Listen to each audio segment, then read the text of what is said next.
good to meet you, Sean Rowland. Thank you so much for inviting us to your home and taking the time to talk to us about The Escapees. First of all, the film has been given the title The Escapees recently, but it has gone under many titles. Yes. What was the name you originally gave the film?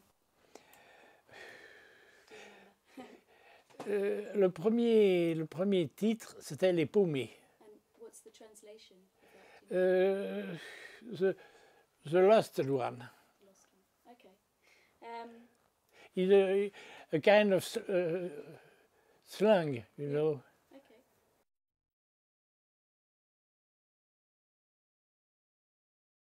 It's an unusual story for you because it moves away from the supernatural.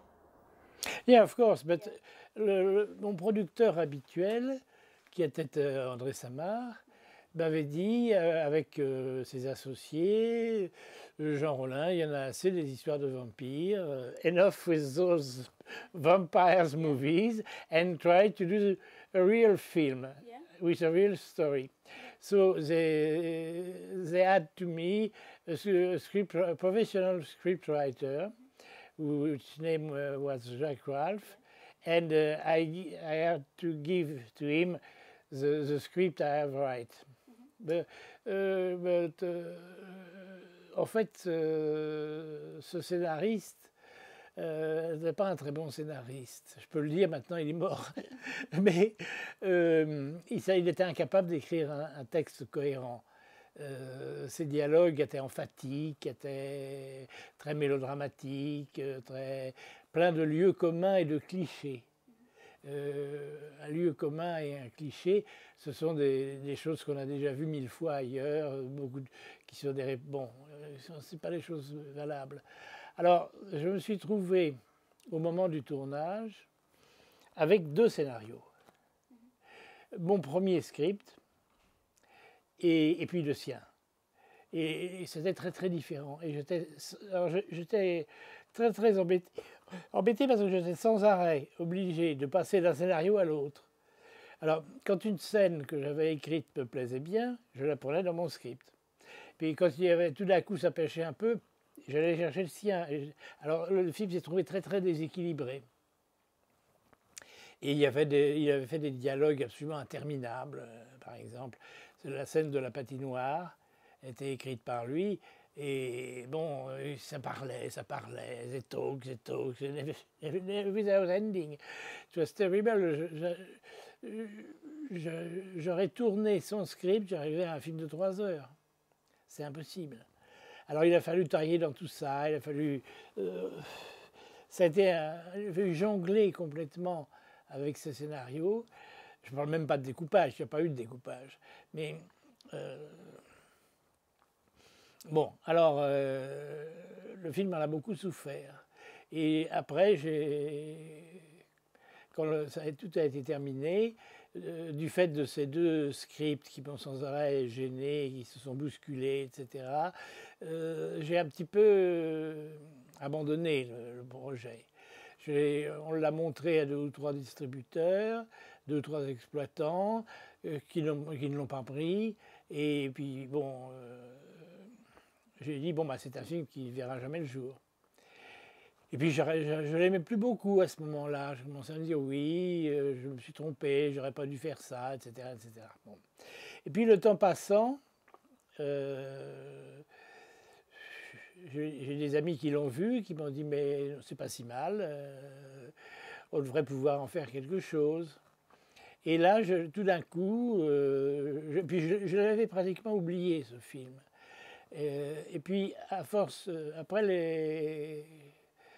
La fiancée de Dracula et mon dernier film, tout d'un coup, j'ai eu la télévision le câble, les chaînes satellites de la télévision m'ont demandé des films. Et ils m'ont acheté, la plupart de mes films, ils m'ont acheté 15 films. Et puis tout d'un coup, je me suis dit, tiens, il y a celui-là qui n'est jamais sorti. Bon, si ça leur plaît, je le rajoute. Ça fait un film de plus. Et je l'ai rajouté pour le câble. Et ils m'ont dit, oui, bah bon, il est pas mal. c'est un film qui passe très bien le temps. Alors, du coup, je m'en suis réoccupé. Donc, ce film, des années après, va avoir une petite carrière. Et il y a des gens qui le trouvent pas mal. Alors bon, moi je ne sais plus quoi en penser, je ne l'ai pas revu depuis très très longtemps. Mais bon, donc tout d'un coup, les gens vont pouvoir le découvrir. Lui, il y a quelques scènes qui sont pas mal, je trouve. So, working with Jacques Ralph, so did this make this a very difficult film? Très très difficile. On n'avait pas du tout la même conception du cinéma, la même conception des choses. Il était plus, finalement, il était plus auteur de théâtre que de cinéma. Or, le théâtre, évidemment, il y a beaucoup de dialogues dans le théâtre, puisque ça se passe sur une scène fermée, il n'y a pas de décor, il n'y a pas, bon... donc, ça parlait, et moi, je ne pouvais pas accepter ça, il fallait que ça bouge. Donc, on était sans arrêt en conflit. Et finalement, j'ai sabré beaucoup dans son script. Et bon, il y a encore des dialogues, mais un peu trop, je trouve. C'est un peu trop bavard, voilà. So you had difficulties writing the script. Did this have also problems when you were filming? Non, parce que quand j'en arrivais à filmer, je savais déjà ce que je filmais. J'avais fait un choix entre son script et le mien. J'avais coupé une bonne partie de ses dialogues. J'avais arrangé tout un tas de choses, enfin, etc. Et bon. The film was made in 1981, and it was the year after The Night of the Hunted was filmed, and they have very similar storylines in that there are two women who escape from an asylum. The Night of the Hunted is very much more centred on the asylum, and you say that you wanted to sort of move away from the supernatural vampire theme. Was The Escapees meant to be another Night of the Hunted? No, it's not the same. Because pour les échappés, il y a effectivement pas un asile, mais une espèce de clinique pour des gens malades mentaux un peu, et deux filles. Une qui est presque catatonique, c'est-à-dire qui ne parle pas, qui ne bouge pas, enfin qui est comme ça, et l'autre qui est tout le contraire. Alors que pour la nuit des traqués, il n'y a pas d'asile ni de choses comme ça. Il y a un lieu où sont cachés les gens qui ont été atteints par cette maladie, que le gouvernement, entre guillemets, dissimule pour éviter une panique générale. Et ce sont des gens qui ont été irradiés par une fuite dans une usine atomique. Et bon, donc il y a un côté caché.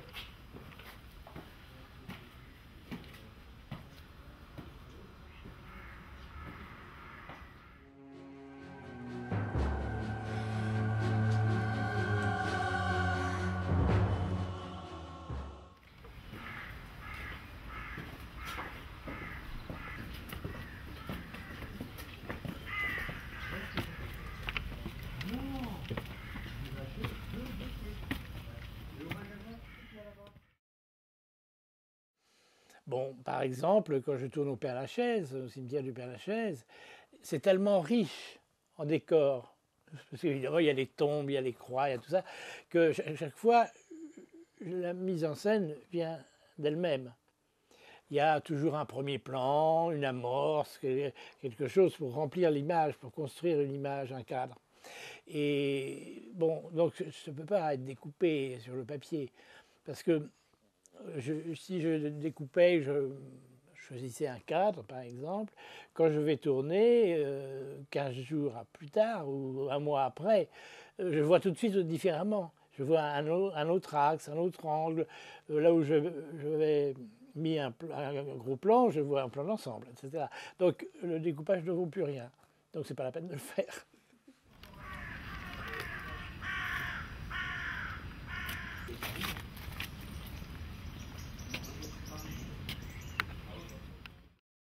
Here is a statue, you know, this one on the right. Mm-hmm. I like particularly, it is in 2 or 3 of my films. Okay. Which, do you know, so Two Orphan Vampires? 2 Orphan Vampires and another Dracula's one. Fiancé, or? Fiancé probably, and the last one.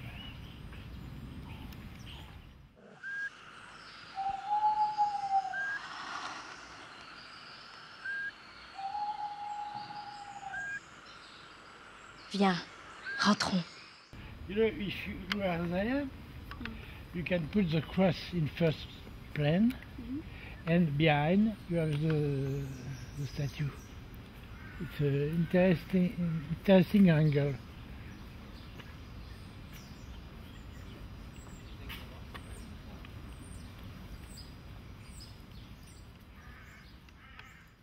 There is a scene in The Escapees in which a fortune teller, I think played by Louise Dore, Oui. Reads the two lead characters their tarot cards, their destiny. She does not reveal what she sees because their destiny is ultimately tragedy. Yeah. Is the theme of destiny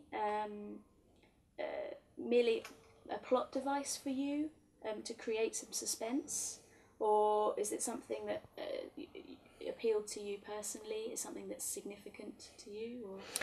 Ce qui était signifiant pour moi, c'était le personnage de Louise Dore.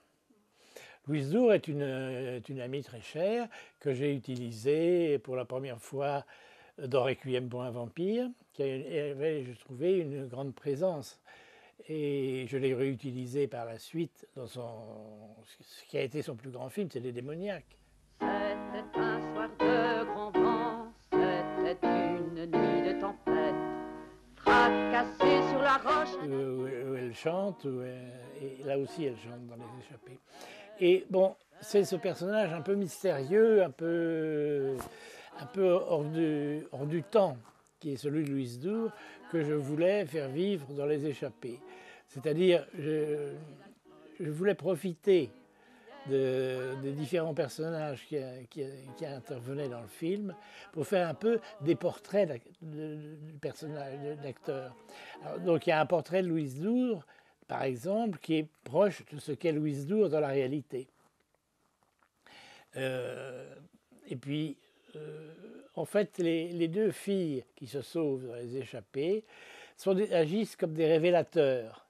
C'est-à-dire que tout d'un coup, elles suscitent l'apparition d'un personnage intéressant qui est Louise Dore. Elles suscitent l'apparition de Marianne Valliot, qui est une comédienne qui était intéressante aussi, qui était une amie à l'époque, et bon, puis 2 ou 3 autres.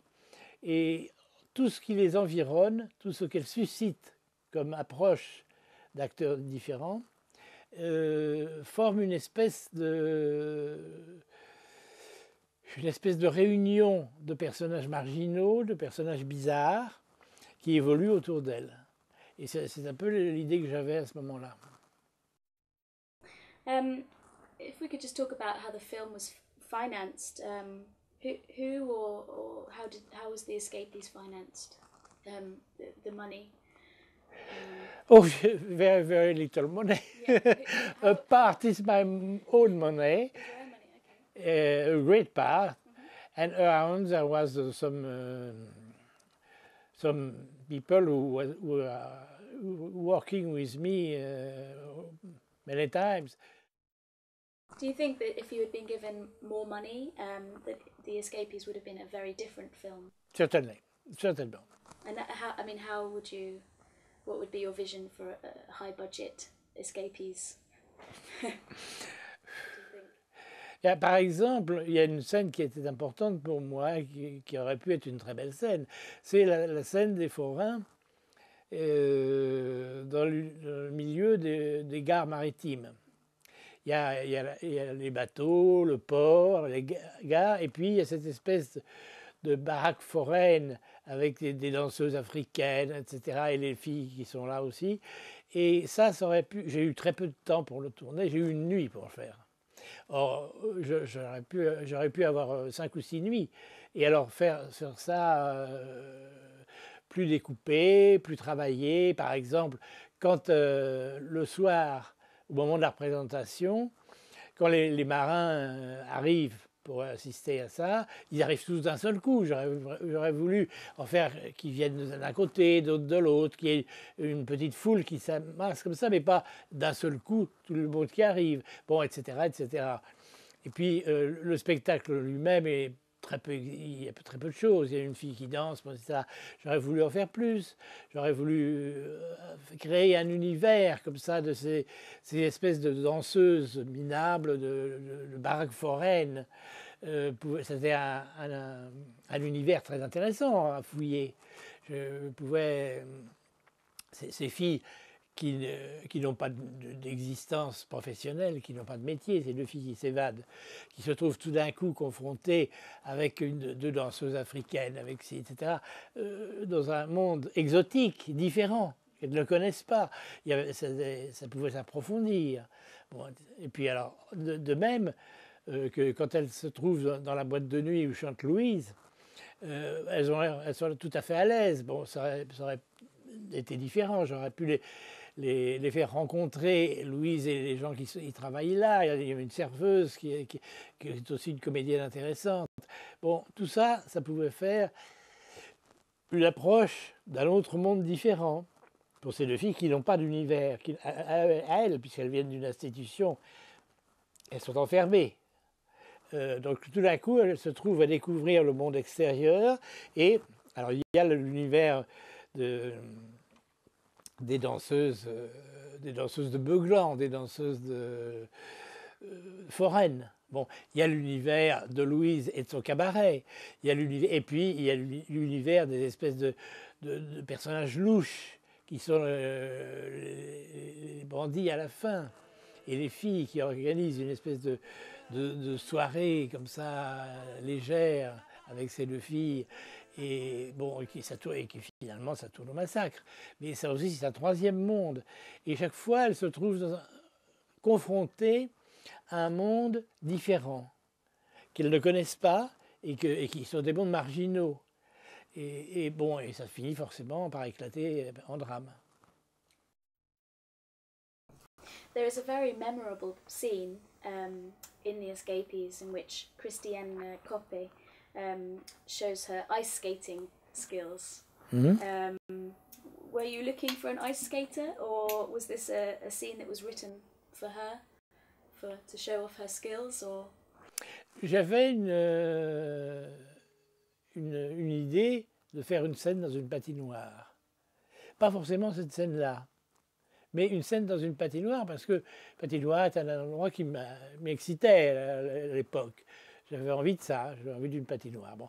Et il s'est trouvé qu'elle était championne de patin. Donc elle pouvait parfaitement faire un patin. Alors, du patin. Alors on a installé un projecteur de poursuite et on l'a fait patiner, on a fait une scène de patinoire. Et alors là, malheureusement, à un moment donné, elle s'arrête de patiner, elle s'asseye, et il y a un interminable tunnel de dialogue de Jacques Ralph qu'on a laissé, qui n'est pas du tout dans le ton. Je dis dans le ton, c'est pas du tout dans l'atmosphère du film. C'est pas du tout. Il devait y avoir un dialogue, c'était intéressant, mais pas celui-là où elle parle de son ours en peluche, enfin, etc. Il aurait fallu que c'est moi qui l'écrive et que je l'écrive différemment de ce qu'a fait Ralph, qui a fait un dialogue mélodramatique et pleurnichard qui ne correspond pas du tout à la situation des deux filles. Mais enfin bon. So how did you meet the actresses? I just don't remember. Non, Christiane Koppe, je l'ai trouvée, je crois que c'était dans un bureau où il y avait des photos d'acteurs, comme ça, comme dans tous les bureaux, peut-être chez Eurociné. Et j'ai vu, tiens, cette jeune gamine qui avait l'air intéressante, et qui était surtout championne de patin à glace. Et ça, c'était très intéressant pour moi parce que j'avais une scène de patinoire dans le film. Bon, alors, on l'a vu, et puis bon, on l'a engagée. Et Laurence Dubas, je ne me souviens plus comment je l'ai rencontrée, mais elle était de Lille, elle était d'une ville de province. Et je crois que c'est elle qui est venue proposer ses services, comme souvent les jeunes comédiennes vont un peu partout dans les productions. Et, et elle, j'ai tout de suite vu qu'elle avait un caractère particulier, qu'elle avait... c'était de toute évidence, c'était une actrice. Ça aurait pu devenir une actrice si elle s'était un petit peu accrochée, mais elle était un petit peu snob. Alors, elle adorait Serge Gainsbourg, qui était le chanteur et comédien, qui était encore vivant à l'époque. Alors, elle le rêvait que de lui. Bon, je veux dire, bon, elle avait un côté midinette, voilà. Midinette, elle avait un côté ciné-monde, ciné-revue, magazine de cinéma, enfin comme ça. Et avec ce physique très particulier, ça donnait un mélange assez détonnant. Et ça pouvait, elle était un peu dans son imaginaire aussi. Et ça pouvait permettre de travailler un personnage comme celui qui était le sien. One of the very familiar faces of many of your films is, over the years, has been Bridget LaHaye. She has starred in films such as Fascination and Night of the Hunted. I believe she was in Two Orphan Vampires and Dracula's Fiancé. Yes, in the Fiancé. Yes. Yet in The Escapees, she only plays a very small role. Was this intended, or was the part originally much bigger? Because you've often had her as the star of your film. Non, non, j'avais un personnage comme ça, de fille légère, de fille un peu séductrice.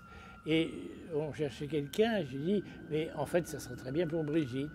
Simplement, est-ce qu'elle acceptera de jouer un aussi petit personnage?